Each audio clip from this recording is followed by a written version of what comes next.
Здравейте! Аз съм Йосиф, а това е каналът Електростат.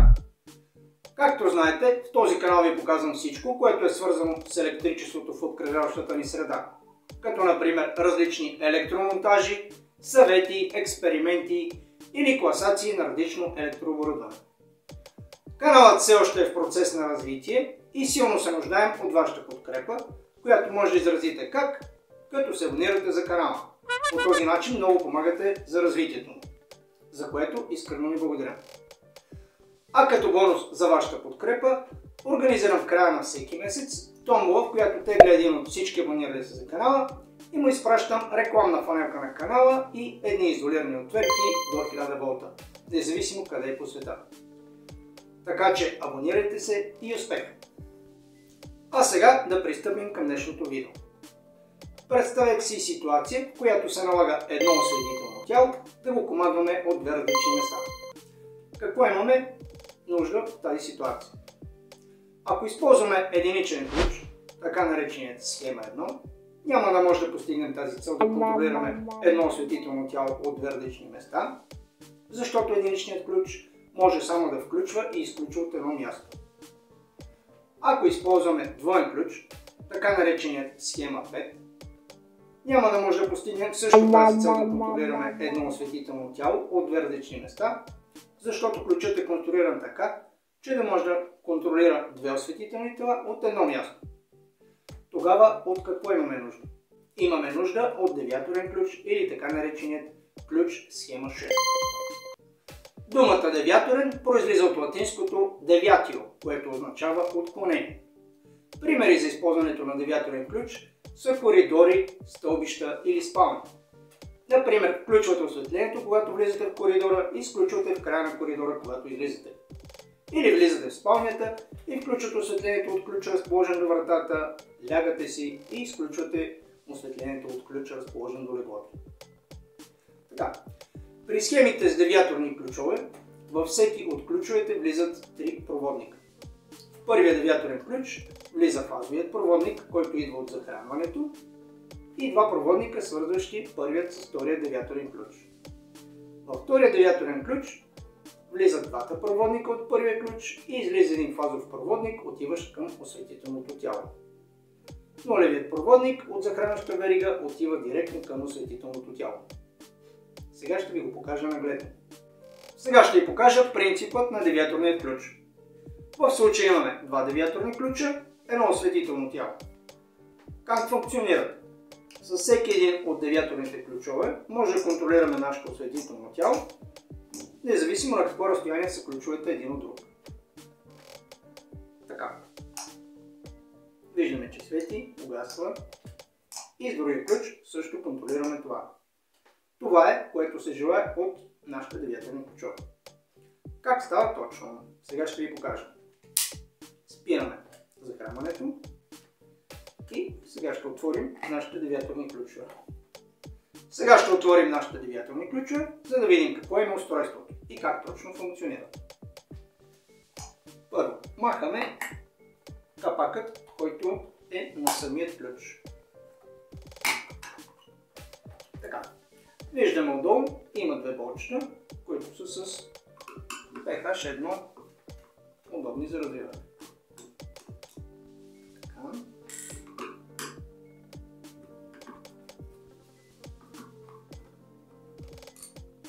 Демонтираме вилчетата и махаме капак. Така. Стигнахме до устройството на нашия ключ. Сега ще развием другият, за да имаме по-голяма яснота. Какво точно се случва?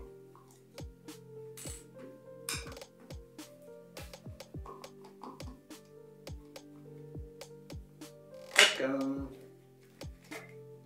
Сега. Тук нарочно съм оставя по-дълги кабелчета на девиаторните ключове, за да се види какво точно се случва. Сега ще отворим и нашата кутия. Така. Сега. Тук имаме два девиаторни ключа, едно осветително тяло, захранващ кабел и разклонителна кутия, през която преминават проводниците. Така, тук виждаме фазовият кабел, захранващ, който идва от мрежата. През този предпазител минава през кутията и отива директно в единият от двата девиаторни ключа. Така. Имаме два проводника, които идват от единия девиаторен ключ, минават директно и отиват във втория девиаторен ключ. В случая това се явяват сивият и жълтозеленият. А този проводник от втория девиаторен ключ отива директно в осветителното тяло като фазова. Нулата към осветителното тяло идва директно от захранването. Сега ще ви обясня точно какво се случва. Ще разкачем единият девиаторен ключ, за да ви покажа какво точно е устройството му. Така. Това е вътре девиаторният ключ. Какво разполага той? Има 3 болта за присъединяване към нашата мрежа, като има един болт, който е само от страна. Този болт се нарича обща страна, а тези двата са свързващи към следващия девиаторен ключ. Какво трябва да се случи? Тук имаме схема. На този самият болт, който е общата страна, трябва да свържем захранващата, в случая захранващата фаза, която идва от захранването, а на тези двата извода свързваме двата проводника, които отиват към другият девиаторен ключ. Сега ще разкачим другият девиаторен ключ.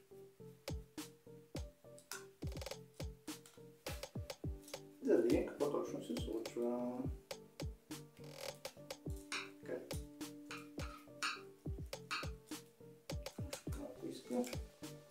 Така. Този девиаторен ключ се свързва по същия начин. Този болт, който е на самата страна, се свързва проводникът, който отива директно в осветителното тяло.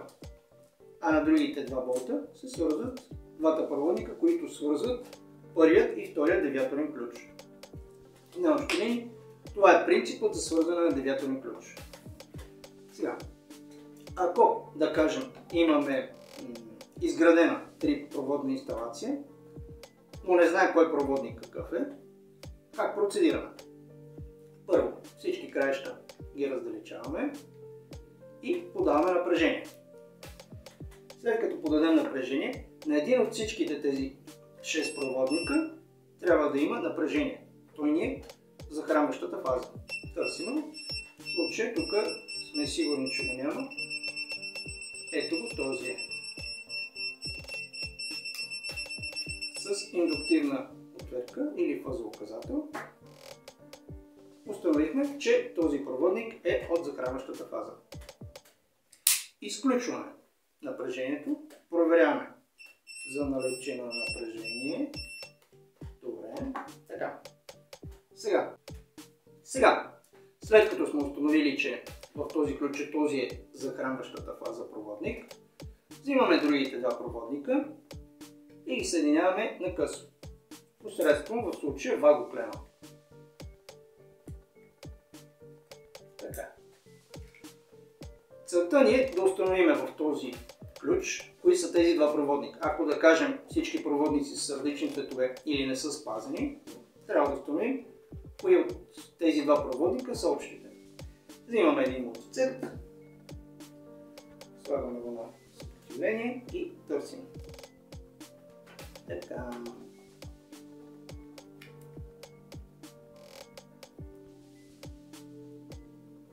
Ето така да се вижда.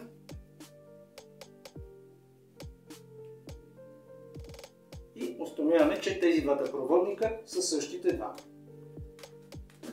Така. Което значи, че третият проводник отива директно към осветителното тяло. На този етап всички проводници са неясни кой е. Това е. След като сме установили кой проводник кой е, този е захранващата фаза, този е фазата към осветителното тяло, а тези двата са проводниците, които свързват първият и вторият ключ, може да ги монтираме. Монтираме ги по същия начин. На самостоятелния болт винаги е общата клема.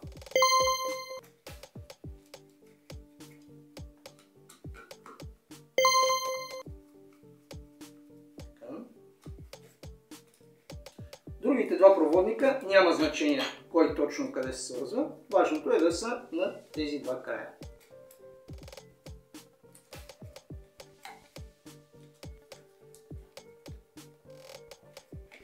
Така, този ключ е готов. Този ключ монтираме по същия начин.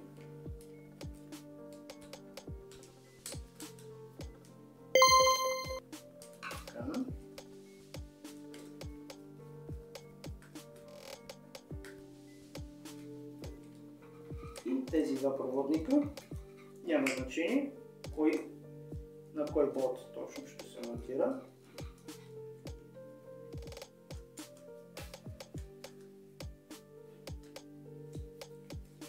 Знаете, този монтаж може да се извърши и с акумулаторна отверка, но аз предпочитам с отверка, за да не превърти някое болче. Така. Сега. Монтираме ги на място. Двата ключа. Така. Сега. Възстановяваме напрежението и виждаме. С единия ключ може да го контролираме осветителното тяло, да го включваме и изключваме. И с другия ключ може да го включваме и изключваме. Така. Какво се получава в две общини? Устройството на девиаторния ключ е такова, че има един общ край и два края, които се свързват към другия ключ. На общи линии винаги единият край има връзка с един от другите два края. Общия край има връзка с един от другите два края на ключа. Това е устройството на девиаторният ключ. На външен вид девиаторният ключ много прилича на ключ схема 1, но разликите спират до там.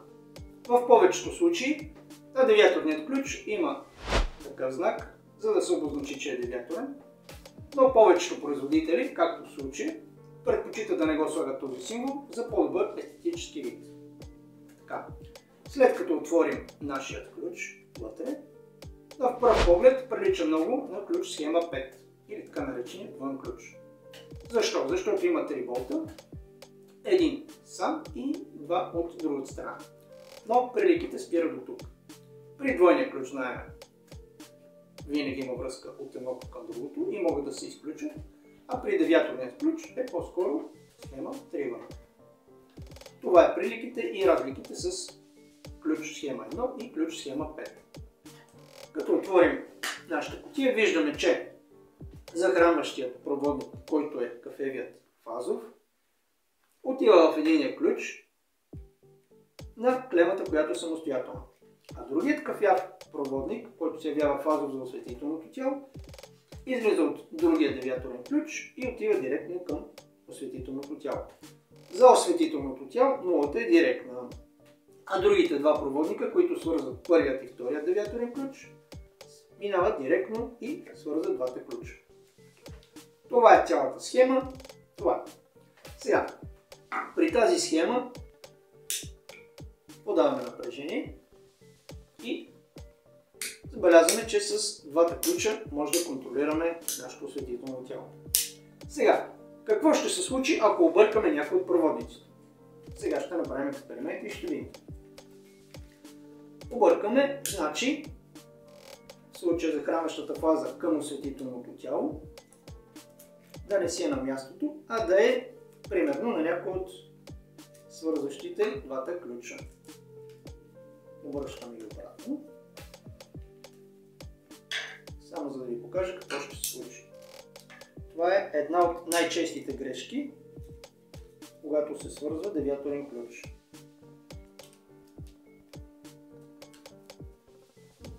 Много хора си мислят, че няма значение кой проводник къде слага. Така. Ето, слагаме го този вътре. И този. Подаваме напрежение и гледаме. В случая от този ключ нищо не се контролира. Ето, ситуация, при която работи. Много е странна.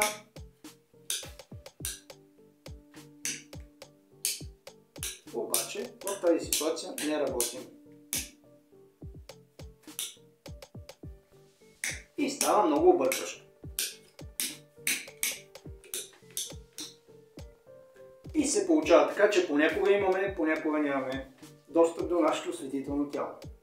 Така че всичко трябва да си е точно на място. Изключваме напрежението и си връщаме захранващата фаза, която трябва да е към осветителното тяло, на нейното място.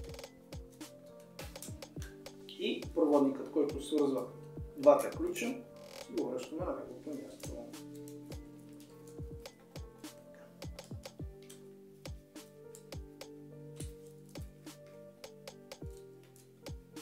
Това, което видяхме, е грешно свързване, което много често се получава, когато хората смятат, че няма много значение кой проводник къде се свързва. Разбира се, че има. Подаваме напрежение и проверяваме. С единия ключ контролираме нашето осветително тяло и с другия ключ контролираме нашето осветително тяло. Това е една обща линия.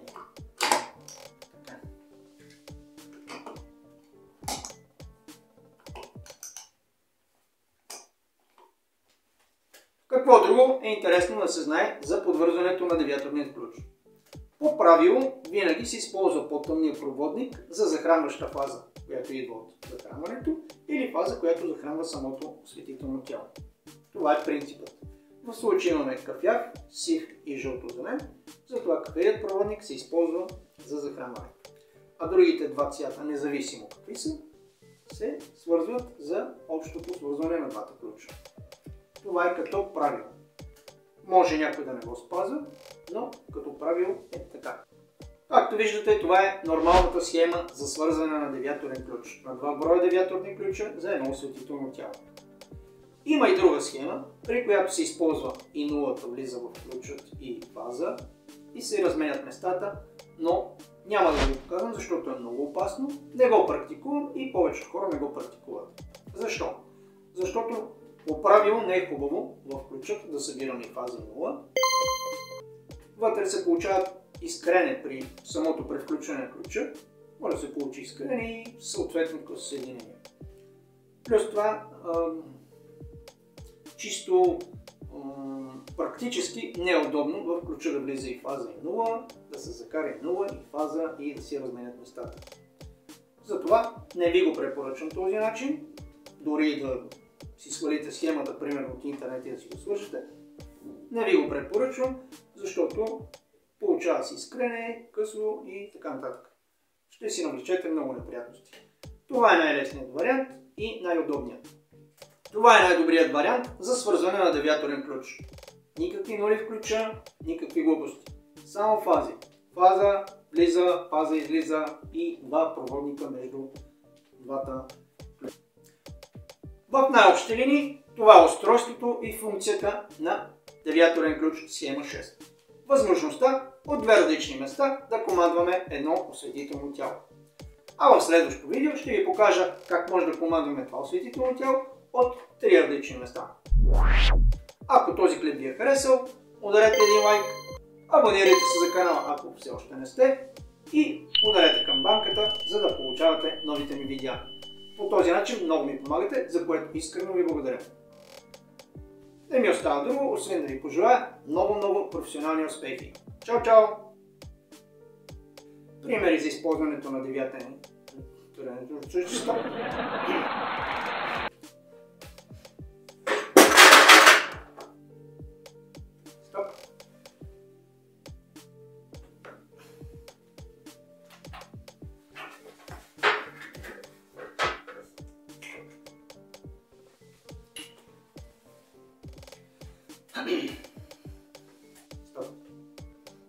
Начало.